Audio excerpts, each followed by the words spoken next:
Hello বন্ধুরা, আজকে বড়াপা আমার বাসায় এসেছে। আসার পরে বেশ কয়েকদিন ওর হাতের কাজ ছিল। কাজগুলো শেষ হওয়ার পরে ও প্রচণ্ড অস্থিরতা ভোগ করতেছিল যে কোথায় যাব কোথায় যাব। স্পেশালি আমার শ্বশুরবাড়িতে আমার বড় বোনের যাওয়া হয় নাই। তো সবাই মিলে সিদ্ধান্ত নিলাম যে চল ঢাকা যাই, মানে আমার শ্বশুরবাড়িতে যাই। যা বাবা তাই কাজ। আমরা হচ্ছে হুটহাট পাবলিক, আমরা সিদ্ধান্ত নিয়ে কখনোই কোনো কাজ করতে পারি না। যদি কখনো সিদ্ধান্ত নেই যে প্রোগ্রাম করি স্পেশালি যে 3 দিন পরে অমুক জায়গায় যাব, তাহলে কিন্তু সেই জায়গাটাতে আমাদের যাওয়া হয় না। হুট করে চল ওখানে যাই, বাস রেডি হয়ে চলে যাওয়া হয়। তো এরকম হইলো, বড় আপা আনান ছিল সাথে আর আমার ফ্যামিলি ছিলাম। তো সবাই মিলে আমরা বললাম যে চলো তাহলে আমার শ্বশুরবাড়ি থেকেই ঘুরে আসি, ঢাকাতে যাই। তো বড় আপা আমার জন্য বড় একটা মিষ্টি কুমড়া এনেছিল, এটা আমি আমার শাশুড়ি মার জন্য নিয়ে নিলাম। সাথে হচ্ছে শাশুড়ি মা যেহেতু সরিষার তেল, আমরা সরিষার তেলে খাই, শাশুড়ি মা এটা জানে। তাই আমরা শাশুড়ি মার জন্য 2 লিটারের একটা তেলের বোতল নিলাম, আর নিলাম আমাদের পাবনার ঐতিহ্যবাহী ঘি। এই ঘিটা হইলে আমার ছেলে একটু ভাত খেতে পছন্দ করে এবং ঘিটা অনেক ভালো, তার জন্য এগুলো নিলাম। আর কিছু হালকা পাতলা জিনিস নিলাম এবং যাওয়ার সময় ফল ফলাদি নিব, এই বলে কিন্তু ব্যাগ ট্যাগ গুছাচ্ছি। তো বাসা থেকে আর কি যেগুলো নেওয়া যায়, এবং মসুরের ডালও নিয়েছিলাম। বাসা থেকে যেগুলো নেওয়া যায় সেগুলো নিলাম। নেওয়ার পরে দেখলাম যে আমাদের 2টা পোটলা হয়ে গেছে।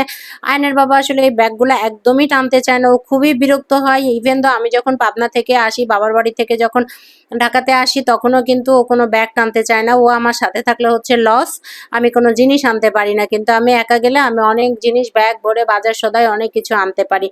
তো আমরা মোটামুটি রেডি হয়ে গেলাম। আমার ছেলে তো খুব খুশি হয় ঢাকা যাওয়ার কথা শুনলে, কারণ হচ্ছে ও মেট্রোতে চড়তে পারে। মেট্রো রেলে চড়ার ওর আগ্রহ প্রচণ্ড। এবার ফার্স্ট টাইম কিন্তু বড়াপাও মেট্রো রেলে উঠবে। তো আমরা সবাই মিলে গোছ গাছ করলাম। আমার ছেলেকে একটু ধাপ্পুস করে একটা তাল দিয়ে দিলাম, কারণ আয়রনের প্লাগ নিয়ে সে কারেন্টের পয়েন্টের মধ্যে দিচ্ছিল। শক সার্কিট হতে পারতো, শক খেতে পারতো, যার জন্য একটা তাল দিয়ে নিলাম বের হওয়ার সময়। এখন মোটামুটি আমরা সবাই চলে এসেছি। কথা বলতে বলতে কিন্তু আমরা সিএনজি নিয়ে সোজা মেট্রো পর্যন্ত চলে এসেছি। মেট্রোতে এসে আমার বড়াপা খুব দেখছে, দেখেন সামনে ও দেখছে যে রেল লাইনটা কেমন, কিভাবে ট্রেন আসে, মেট্রো রেলটা কেমন। ওর এই কিউরিসিটি দেখে আমি হাসছিলাম। তো আপনাদেরকে একটু দেখাই নিলাম মেট্রো রেলের, এটা হচ্ছে রেল লাইন, এবং এখানে কিন্তু একদম কাছে যাওয়া নিষেধ। এবং আমরা যখন কাছে গিয়েছি তখন হচ্ছে হুইসেল দিচ্ছিল বারবার। তো বড়াপা খুব হাসছে এবং অবাক হচ্ছে, বাহ এত সুন্দর সিস্টেম, তাহলে তো তোদের ঢাকা যাওয়া আসা খুবই ইজি, মেট্রোতে উঠবি না চলে আসবি। আসলে হয় কি, আমাদের গাজীপুর থেকে মেট্রো পর্যন্ত যাইতে যে প্যারা, এর থেকে মনে হয় বাসে যাওয়া অনেক ভালো। যদিও শরীর ব্যথা হয়ে যায়, 2-3 ঘন্টা লাগে, কিন্তু মেট্রোতে গেলে মোটামুটি 1 ঘন্টার মধ্যেই কিন্তু আমরা ঢাকাতে পৌঁছাইতে পারি।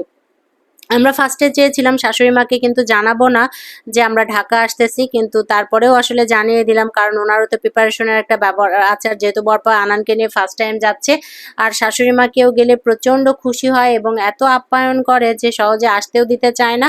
ওনার সাধ্য মতো উনি যথেষ্ট আপ্যায়ন করে। অবশেষে কিন্তু আমরা সবাই মেট্রোর মধ্যে উঠে পড়েছি। মেট্রো রেলের আমরা সিটও পেয়েছি, কারণ উত্তরা থেকে উঠলে এটাই সুবিধা যে সিট অ্যাভেলেবেল পাওয়া যায়, ওখান থেকেই যেহেতু মেট্রো রেলটা ছাড়ে।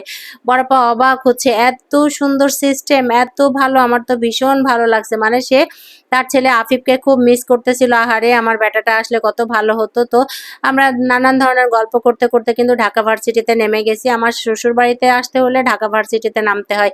এখানে আসার পরে আমরা 2টা রিক্সা নিয়েছি। ঢাকা শহরে আসলে আমার যেটা ভয় করে সেটা হচ্ছে যে রিক্সায় উঠতে, এমন স্মুথলি রিক্সাটা যায়, আবার হঠাৎ হঠাৎ এমন ব্রেক করে যে আমার খুব ভয় লাগে। এই গাছগুলো দেখে আমি একটা স্ন্যাপ নিয়ে নিলাম, যে এত পুরাতন সাক্ষ্য বহন করতেছিল। গাছগুলো দেখেই বোঝা যাচ্ছে আমি কিন্তু আমার শ্বশুরবাড়ির কাছে চলে এসেছি, শ্বশুরবাড়ির গলির মধ্যে চলে এসেছি। এবং এখানে দেখেন আমার শ্বশুরের সাথে আমার ছেলে, ও হচ্ছে নামাজ পড়তে যাবে, যার জন্য দাদুর সাথে আছে। দাদুর সাথে গেলে তার খুব সুবিধা হয়, কারণ ভাইয়া দাদু তাকে অনেক গিফট দেয়, অনেক খেলনা কিনে দেয়, যার জন্য ভাইয়া দাদুর কাছেই তার ভালো লাগে, এবং চাচুর সাথে গেলে তার অনেক ভালো লাগে।